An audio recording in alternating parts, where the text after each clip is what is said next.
Agora você ouve uma palavra de vida com o pastor Érico Rodolfo Bussinger.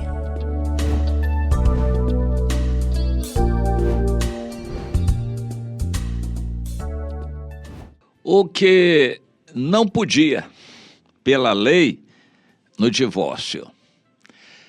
Deus deu uma lei, não foi Moisés.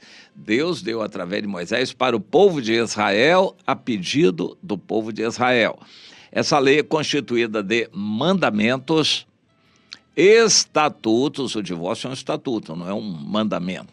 É um estatuto e também testemunhos, a história e juízos, as ameaças de Deus.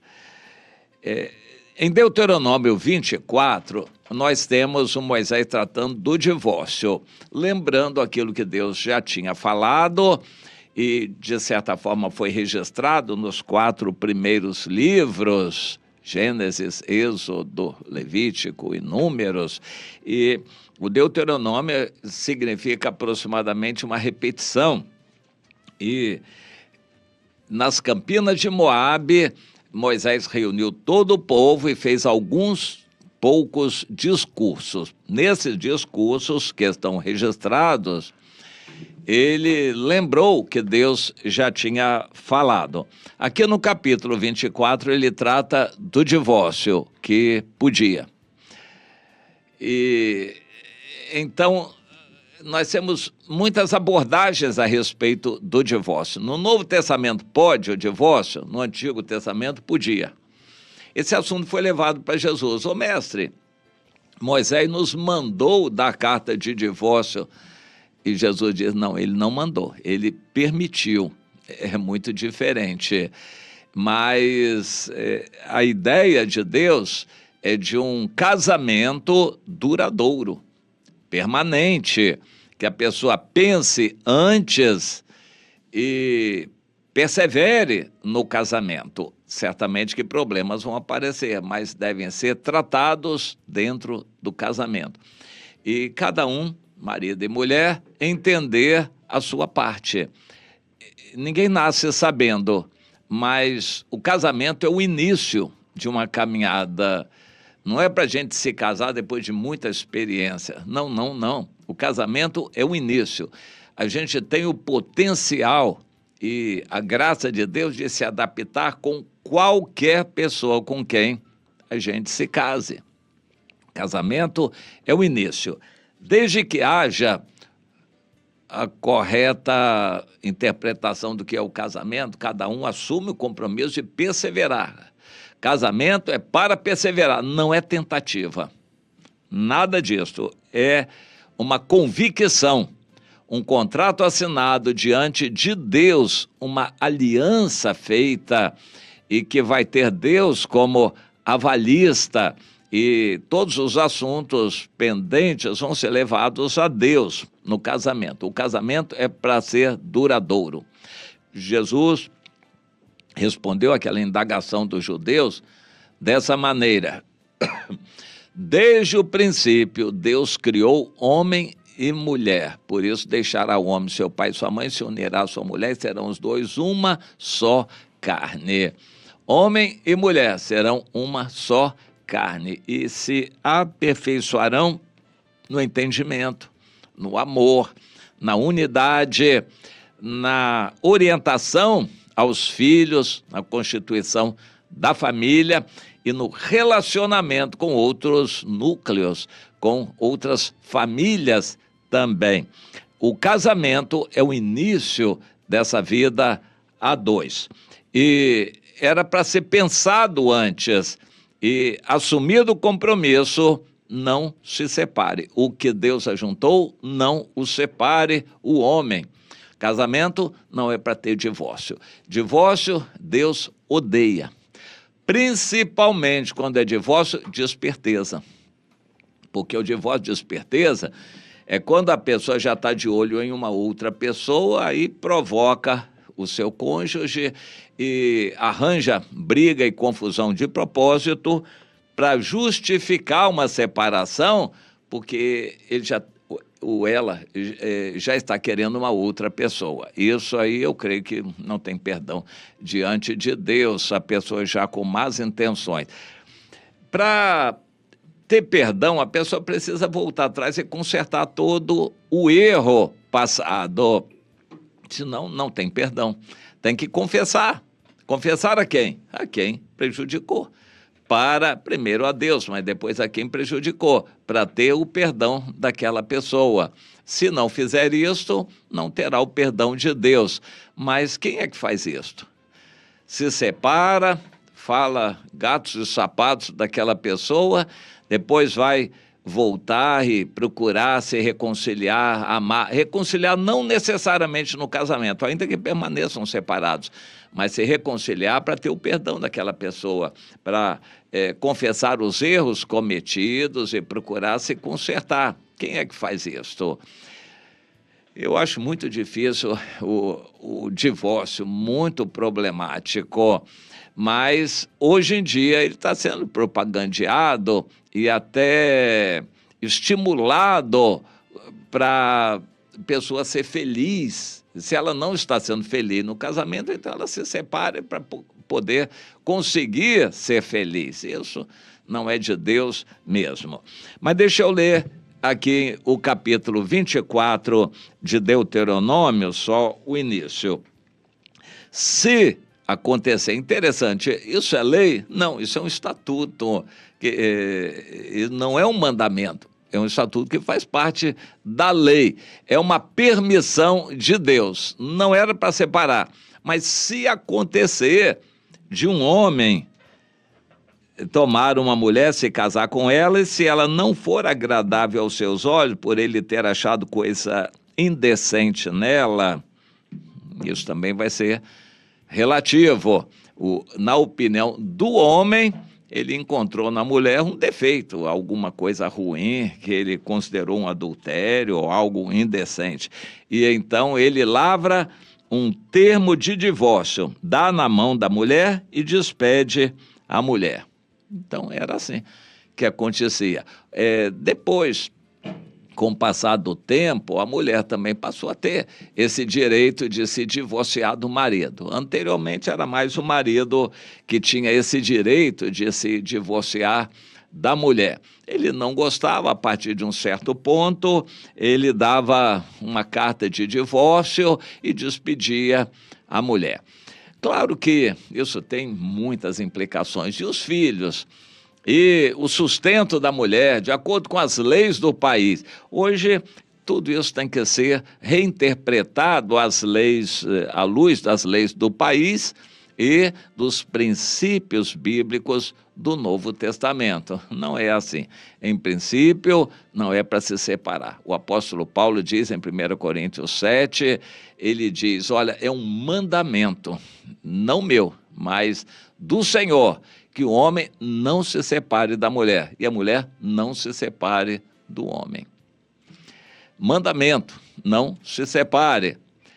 Mas, aí tem o mais, e se vier a se separar, ou seja, por uma permissão de Deus, se isso acontecer, então aqui, voltando ao Deuteronômio 24, o se está aqui, se acontecer, de um homem se casar e se separar, der carta de divórcio na mão da mulher.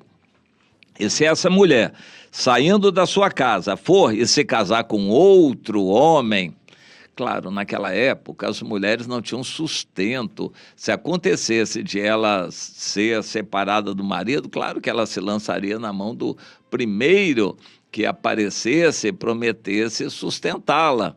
Hoje não é assim, a situação é bem diferente. Há implicações do divórcio, por exemplo, se a mulher é sustentada pelo marido e ela não tem emprego, trabalho, quando se separa, claro que a justiça não vai permitir que ela saia sem nada. O marido vai ter a obrigação de sustentá-la, mas naquela época não. A mulher, se fosse repudiada, o divórcio é chamado repúdio também, se a mulher fosse repudiada pelo marido, ela passaria fome, ela procuraria logo se recasar. E Deus está permitindo, isso era permitido por Deus. E ela se casar com outro homem.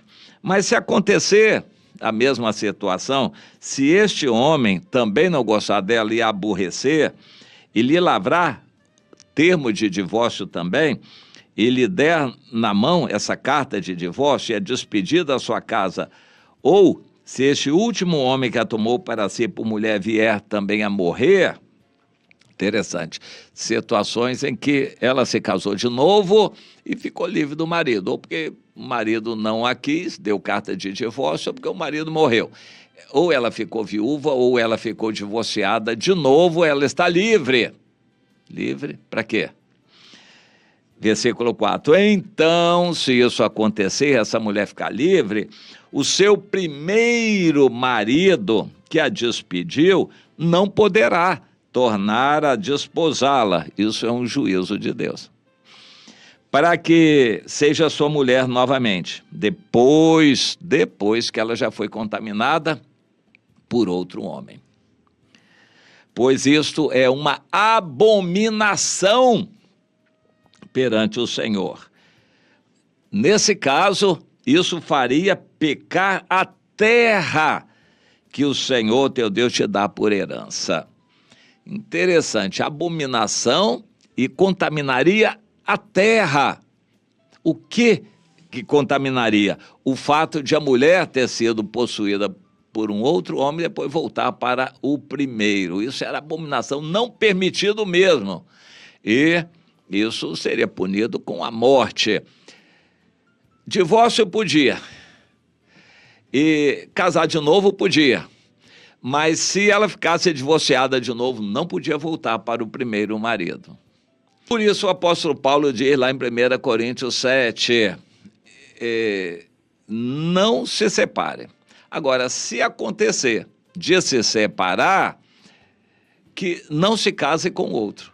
Aguente, porque existe a possibilidade de voltar ao primeiro marido, o marido voltar à primeira esposa. Isto é bom aos olhos de Deus, essa reconciliação. Não, porém, depois de a mulher já ter tido experiência com outros homens. Aí seria abominação aos olhos de Deus. Deus valoriza a unicidade, estarem um com o outro. É um só casamento. Não é para ficar como tico-tico no fubá e procura aqui relacionamento para aqui, para ali, para colar. É um casamento só. Eu sou a morte. Separar, isso é o que Deus deseja, valorizar o casamento. O homem ter uma mulher só, a mulher ter um marido só, a não ser no caso da morte, que a pessoa ficaria livre para se casar de novo. Mas por divórcio, não. O divórcio deve ser abominado pelos crentes também. É um último caso, último remédio. Também no Novo Testamento é permitido. Então o apóstolo Paulo diz, não se separe. Porém, se a mulher vier a se separar, ou se o homem vier a se separar, então que não se case. Para agradar a Deus, não se case. Mas se vier a querer se casar, case de novo com a mesma pessoa. Volte ao casamento. Mas se a pessoa casar com outro, que é o que normalmente acontece, então ela nunca poderia voltar ao primeiro e mesmo teria muita dificuldade em acertar a vida espiritual no novo casamento. A separação em novo casamento traz problemas espirituais seríssimos. O Senhor manda amar a todos. Se são crentes e se separam, o problema fica sério. Como é que a mulher separada, divorciada, vai amar o seu ex-marido? Como é que o marido divorciado vai amar a sua ex-mulher? Se não amar, não tem salvação. O problema do divórcio é sério nas suas consequências. E os filhos? Como vão ficar os filhos? Como vão criar os filhos no temor do Senhor? Como é o desejo de Deus, se estão separados e brigando e falando um do outro, é muito difícil ser salvo. Não é difícil viver assim porque uma grande parte da população já está vivendo assim. Casa, separa, junta aqui e tal, e outro casamento, ajuntamento, nem casamento, e vai levando a vida desse jeito. Aos olhos de Deus, não. Existem mandamentos na lei, e mandamento é sério, não é para ser descumprido. Existe um mandamento no Novo Testamento, que é amar uns aos outros. A pessoa se separar e continuar amando o outro, amar o outro, eu acho muito difícil. Muito difícil. Mas ela pode separar e continuar, bom, ela pode fazer o que ela quiser, mas ser salva desse jeito, não. No meu entender, é muito difícil a pessoa ficar brincando com o divórcio, jogando com o divórcio e ser salva. E os filhos, e o testemunho perante os outros, e o escândalo que essa situação causou em crentes novos que se afastaram, se desviaram, como é que vai ficar isso? Não tem jeito. Para mim é dificílimo a pessoa ser salva. Ele pode ir para outra igreja, arranjar outro casamento, fazer e acontecer para lá. Isso aí, aos olhos dos homens, acontece toda hora, sempre. O país está cheio de casais ajuntados assim, de qualquer jeito. Mas aos olhos de Deus, sem cumprir os mandamentos, não dá. E sem amar, como Jesus mandou, também não dá. A pessoa ficar brincando com relacionamento significa que ela está idolatrando o sexo. Meu irmão, você quer ser salvo? Largue o sexo e seja um eunuco. Se casamento está trazendo problema, não se case. Quer separar? Não é para separar. Mas se separar, não se case mais.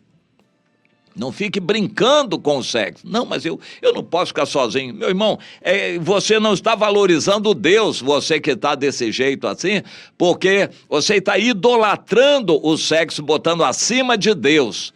Deus é poderoso para te dar suficiência na abstinência para continuar. Se não deu para casar, sirva a Deus fora do casamento, mas nunca ficar brincando com sexo, botando sexo acima de Deus. Pense nisto. Quem fica brincando com casar, separar e pega outro aqui, adultera lá e tal, está brincando com o sexo e colocando o sexo como um ídolo acima de Deus. Existem questões trabalhadas na Bíblia, existem princípios bíblicos que devem ser seguidos, mas principalmente eu quero realçar isso. Você está pensando em Deus, no outro, amar o outro, pensando em se separar, você vai amar o cônjuge de quem você quer se separar, você vai continuar amando, vai conseguir amar para ser salvo, porque se não amar, não vai ser salvo.